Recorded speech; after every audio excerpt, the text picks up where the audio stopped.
which 3 of our characters had taken heartless flight. The only change in the nursery is that between the hours of 9 a.m. and 6 p.m., the kennel is no longer there. When the children flew away, Mr. Darling felt that all the blame was his for his mistreatment of Nana. In his remorse, he swore that he would not leave the kennel until his children came back. Every morning at 9, the kennel was carried with Mr. Darling in it to his office, and he returned home in the same way at 6. He rebuffed all of Mrs. Darling's invitations to come out, saying, "No, sweet Mary, this is the place for me." On that eventful Thursday, we find Mrs. Darling, a very sad-eyed woman, in the nursery. When we look at her closely and remember the gaiety of her old days, all gone now just because she lost her babies, I find my heart heavy for her. Look at her in her chair, where she has fallen asleep. One thing I should like to do immensely is to tell Mrs. Darling that her children are coming back, but this would completely spoil the surprise which Wendy and John and Michael are so looking forward to. Michael? Oh, Nana, I dreamt my dear ones would come back. Sweet Mary, won't you see me asleep? And please shut that window. I feel a draft coming. Oh, George never asked me to do that. The window must always stay open for them, always. Oh dear, I'm so sorry. Please forgive me. It's all right, dear.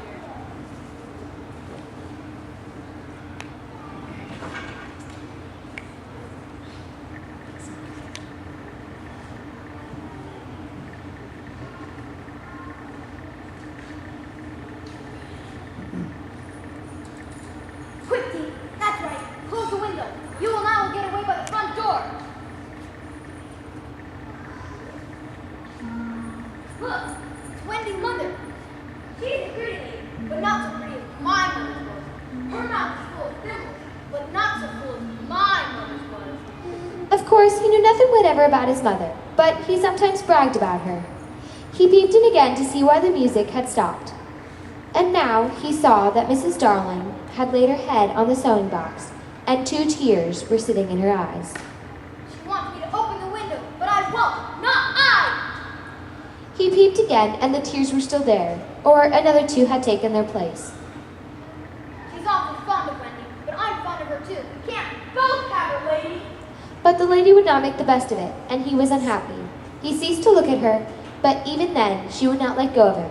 He was skipping about and made funny faces, but when he stopped, it was just as if she were there, inside of his heart, knocking. Oh, come on, Jane. We don't want any silly mothers. Thus, Wendy and John and Michael found the window open for them after all, which of course was more than they deserved. They alighted on the floor, quite unashamed of themselves, and the youngest one had already forgotten his home. I think I've been here. Of course you have. There's your bed. So it is. Why? The kennel. Perhaps Nana's inside of it. Hello, not Nana. There's a man inside it. Why, it's Father. So it is. Let me see him. He's not as big as the pirate I killed. Wendy and John were somewhat taken aback at finding their father in the kennel. Surely he never used to sleep in the kennel. I don't know. John, maybe we don't remember the old life as well as we think we do.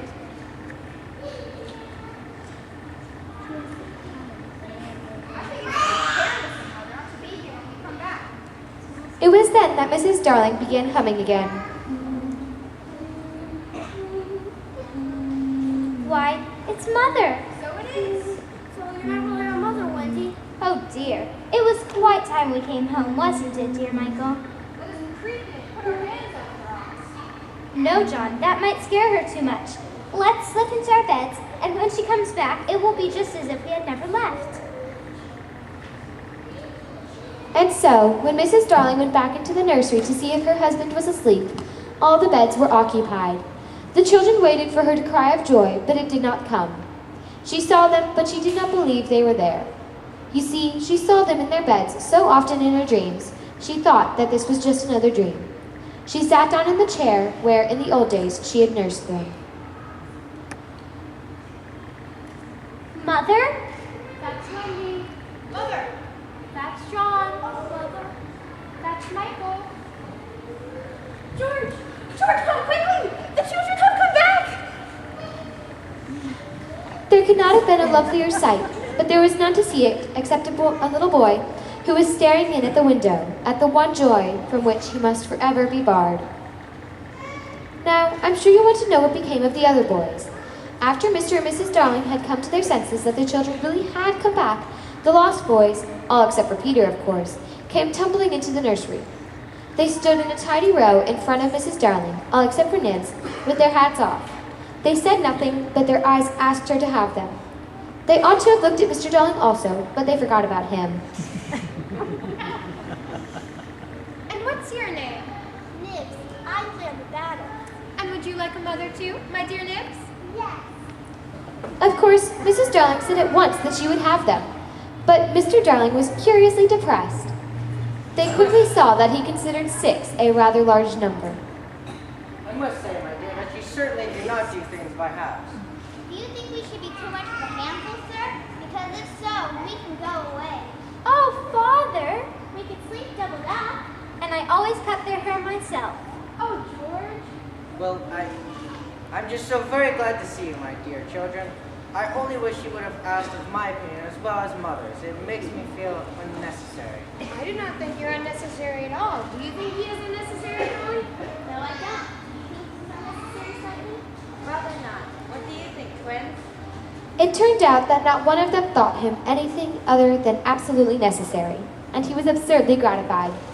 Then I'm sure we'll be able to find room for you in the drawing room, if you can fit. Oh, there's it, sir. Then follow the leader. Now, I'm not even sure we have a drawing room, but we'll pretend we do, and it's all the same. Following the leader, the leader, the leader. We're following the leader wherever we may go. I forgot whether they found the drawing room after all, but at any rate, they all fitted in. Now, as for Peter, he saw Wendy one last time through the window before he flew away. And Wendy grew up, as did all that house full of lost boys, became a lovely mother and woman in her own right. She never forgot Peter and their adventures. Her own tragedy began in the spring of the year, at bedtime, after the stories had been told.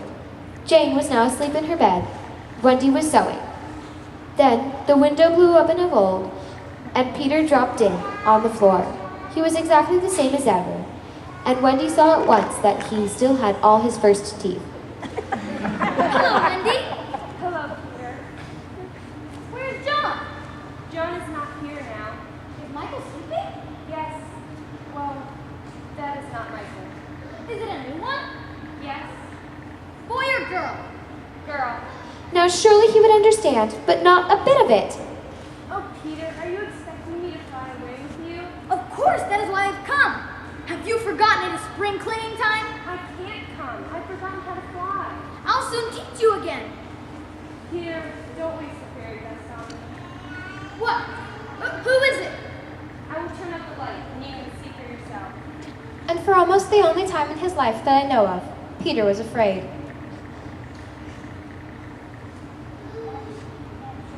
No, don't turn off the light. She was no longer a little girl heartbroken about him. She was a grown woman, smiling. But there were tears in those smiles. I am grown, Peter. I am ever so much more than 20. I grew up long ago.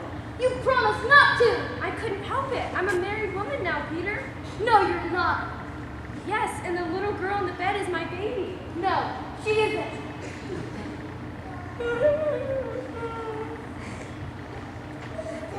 Boy, why are you crying? Hello, Hello. I'm Peter Pan. Oh, yes, I know. I came to bring my mother back from Neverland with me. Yes, I know. I've been waiting for you. When Wendy returned, she found Peter sitting on the bed, shouting gloriously while Jane was dancing around him. You see, she is my mother. He does so his mother. Yes, and no one knows it so well as I. Mother, may I go? If only I could go with you. But, you see, you can't fly. Goodbye. No. It is just for spring cleaning time, Mother. Of course, in the end, Wendy let them fly away together. Our last glimpse of her shows her at the window, watching them receding into the sky until they were as small as the stars. As you look at Wendy, you may see her growing old. Jane herself is now just a common grown-up, with her own daughter called Margaret. And every spring cleaning time, except when he forgets, Peter comes for Margaret, and he takes her to the Neverland, where she tells him stories about himself, to which he listens eagerly. When Margaret grows up, she will have a daughter, who's to be Peter's mother in turn. And thus it will go on, so long as children are gay and innocent and heartless.